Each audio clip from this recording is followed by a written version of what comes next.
Hey everybody, my own worst enemy here, and today we're going to be going over Devil May Cry 2. Now, of course, with the success and positive reception of Devil May Cry 1, there was bound to be a sequel, and Capcom wanted to capitalize on it like any company would. I mean, hell, it sold 2.1 million copies worldwide back in 2001. This series brought something to the table when it comes to pulling off flashy moves and a very distinctive cast of characters that people would recognize even if they haven't played Devil May Cry at this point in time. So then, to no surprise, Devil May Cry 2 came into the picture and would be released in 2003. The question is, was it good?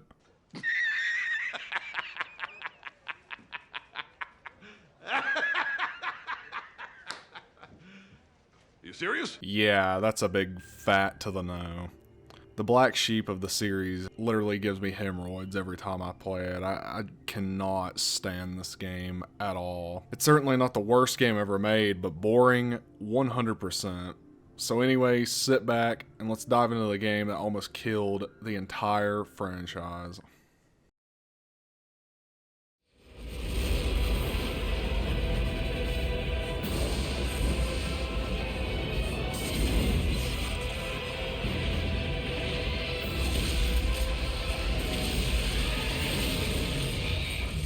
Devil May Cry 2.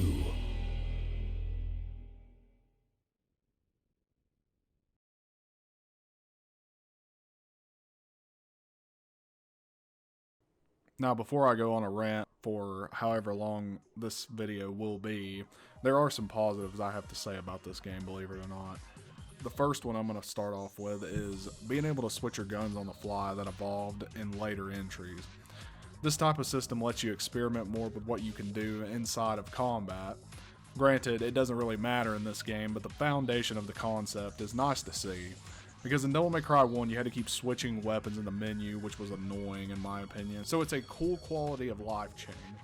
Next thing I want to bring up is Bloody Palace mode, which, evolved in later entries as well. The extra mode, Bloody Palace, is always a treat to play. I love fighting countless waves of enemies constantly, maybe not so much so on how they executed it in this game, but yet again, a great concept to build upon for the later entries. Another thing, introducing being able to pick up wide orbs because this wasn't a thing in its predecessor, and another quality of life change, which I thought was good. In Devil May Cry 1, you only had two ways to get your double trigger up, which was fighting the enemies and devil stars. Now, if you keep up your stylish rank or do the secret missions in the game, you get wide orbs and they fill up the double trigger gauge to, spam overpowered moves. Another positive, the last fight is actually fun and challenging. I shit you not, it is better than any, and I mean anything, that this game has to offer. This boss is always coming at you really fast and having some pretty good reflexes to dodge some of the stuff he throws at you constantly. Makes me feel like I'm playing Devil May Cry 1 again. Why doesn't the rest of the game feel like this? Oh yeah, because the hero himself, Hideki Itsuno, came into the picture and tried to save it. Keyword tried, but there was no saving this damn game at this point unless they did a complete overhaul of the game. You hate to see it because this is the only redeeming quality of the game, combat-wise. Fighting Pepsi Man's brother with wings. Something else, you can change costumes. Pretty much all that is right there. Having multiple characters to choose from gives, albeit not much, the game some incentive to try them out, like, replayability, but I don't really know why you would replay this game more than once. One of the last few things I want to bring up on the positives is that wall running is cool in concept. Also, it is the only DMC game to ever have this feature. It doesn't really serve any purpose besides just, looking cool. You hit the circle button, you watch Dante or Lucia, the other character, flip around. This is the only time he's a badass throughout this game. So, with all of these positives I've listed and everything, you see a pattern here. A lot of good ideas, but they were just made better with the next games that came out. Oh yeah, one more positive. Play this game to see how truly bad it is.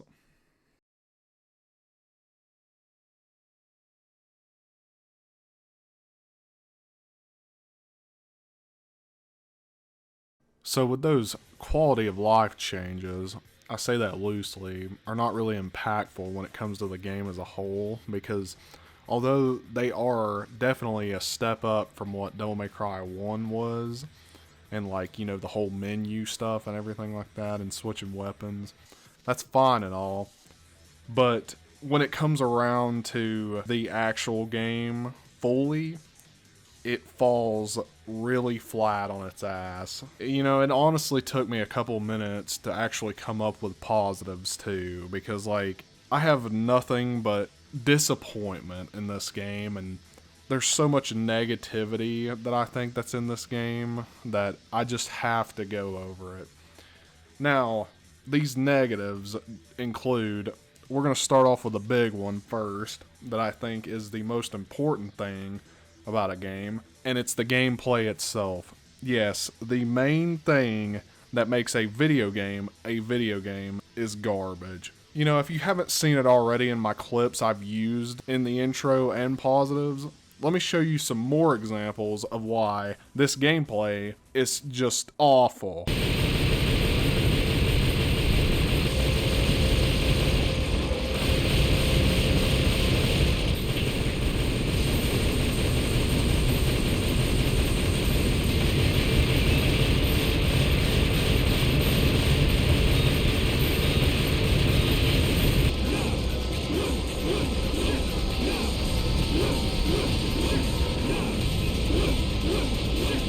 Why are we still here?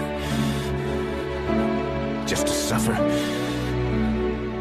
Not only is it easy with just shooting constantly, but the melee weapons just really do not matter at all. One of my best friends and I literally went through the entire game just blasting the pistols, Ebony and Ivory, until the last boss, because there was some thought put into that fight, as much as there could be, you know, to try to make up for this shit fest of a damn game, but clearly not the rest of the game.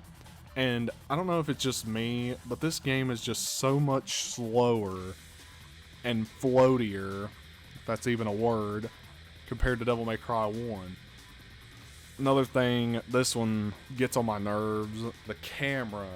You know, it's the same issue as the first game. They brought back these fixed camera angles yet again, which I feel like did not really serve justice to Devil May Cry.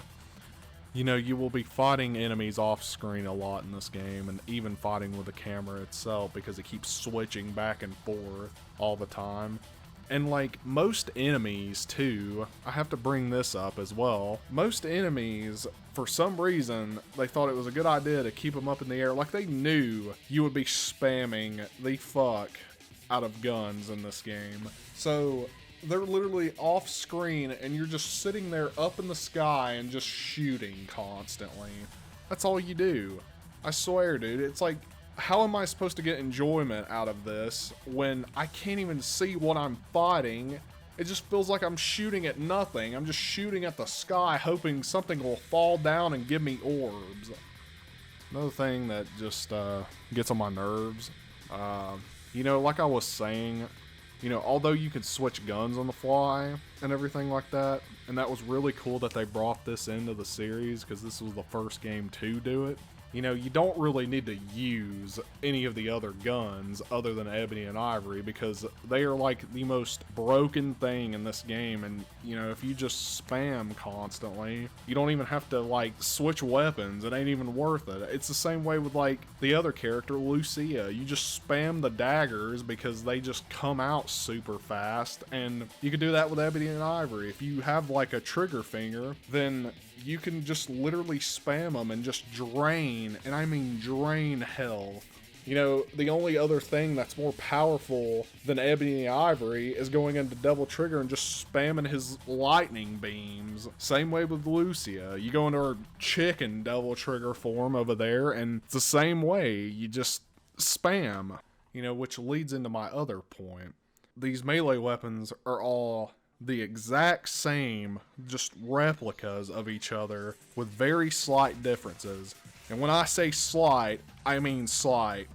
You have Dante's Rebellion, his bread and butter, you know, the first weapon you get. It is the all-around sword, which is alright and all. It's like, okay, that's just the normal sword. Probably get better ones, right? Then you have Vendetta, which is another weapon you get with Dante. It has short range, but does more damage than the rest of his weapons. And guess what? It plays the exact same as the Rebellion. Them are the only two differences with it. But they're not really noticeable. And it's just like, well, okay then. But then, you know, he gets another sword, and it's his final one, Merciless.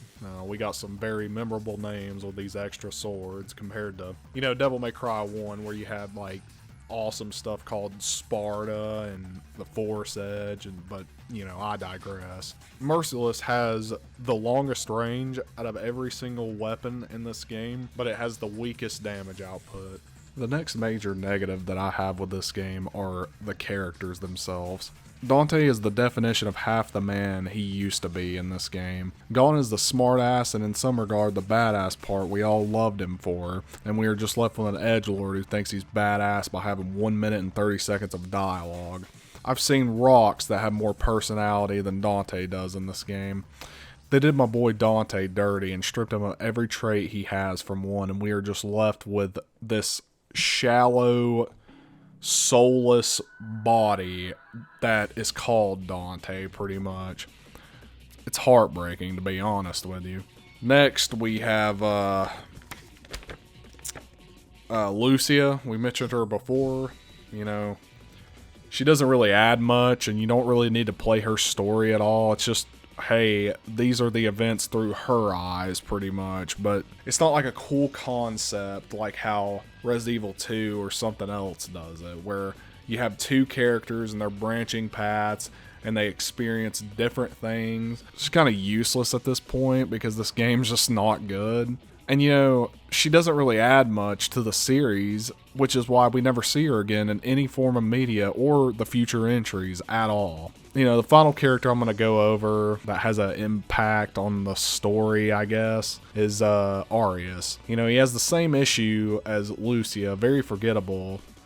If I had to put this into perspective, Arius is the equivalent of Mundus from Devil May Cry 1, but the off-brand cereal version. Like, think of Mundus as Frosted Flakes, and then think of Arius as the Frostylicious Walmart brand. That's what he feels like to me. And I would also say the only memorable thing about him is his voice actor, because his lines are just hilarious to me.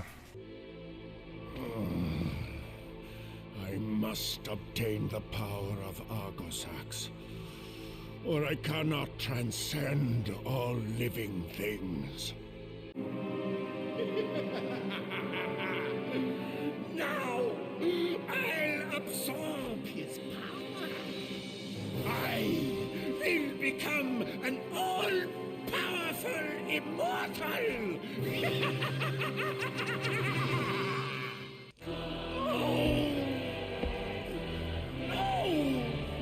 My dream, my life. I was going to be the king of this world.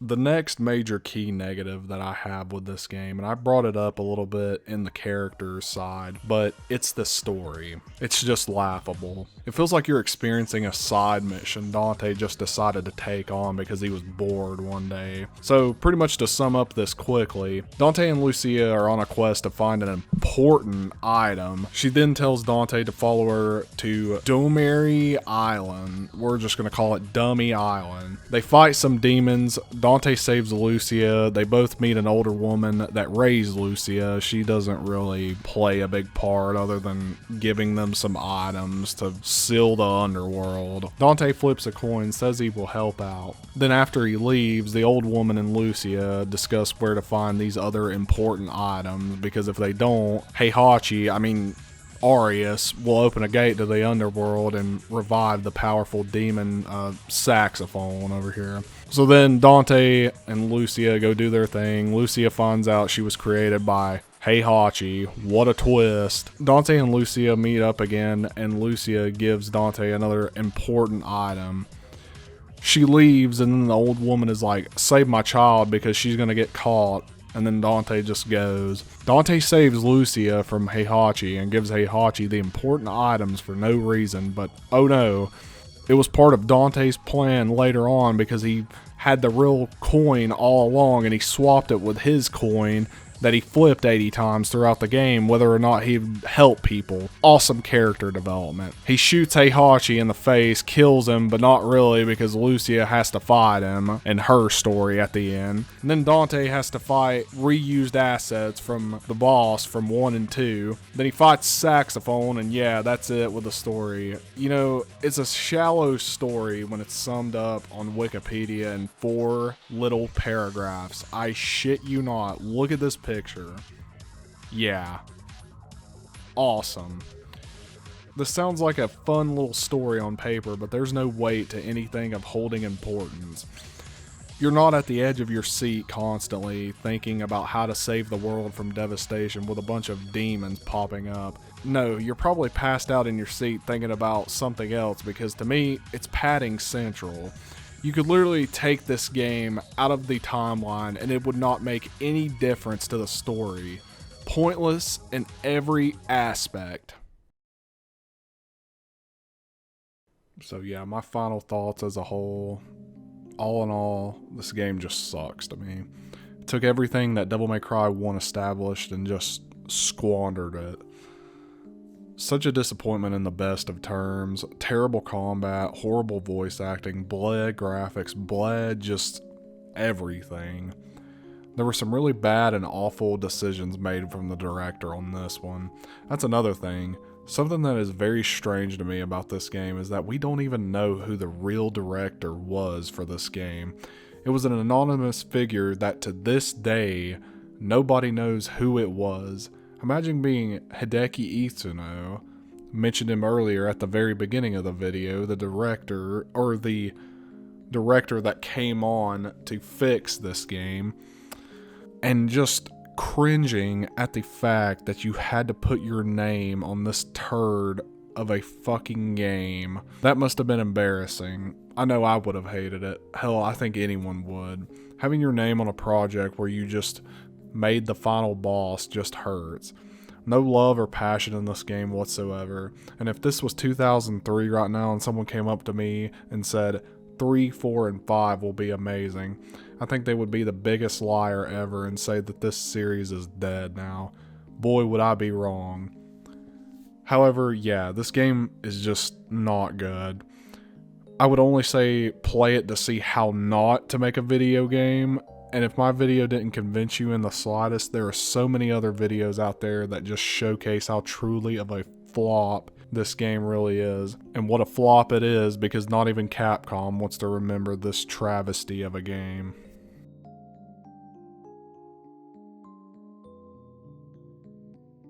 Hated anyone that made it this far and listened to me ramble on for however many amount of minutes this video will be. You know, thank you for watching. It really means a lot to me. I still want to get better at these kinds of videos, so if anyone has any recommendations on how to do anything better or anything, I will gladly keep an eye out. But anyways, as always, I hope everyone has a great day and stay safe.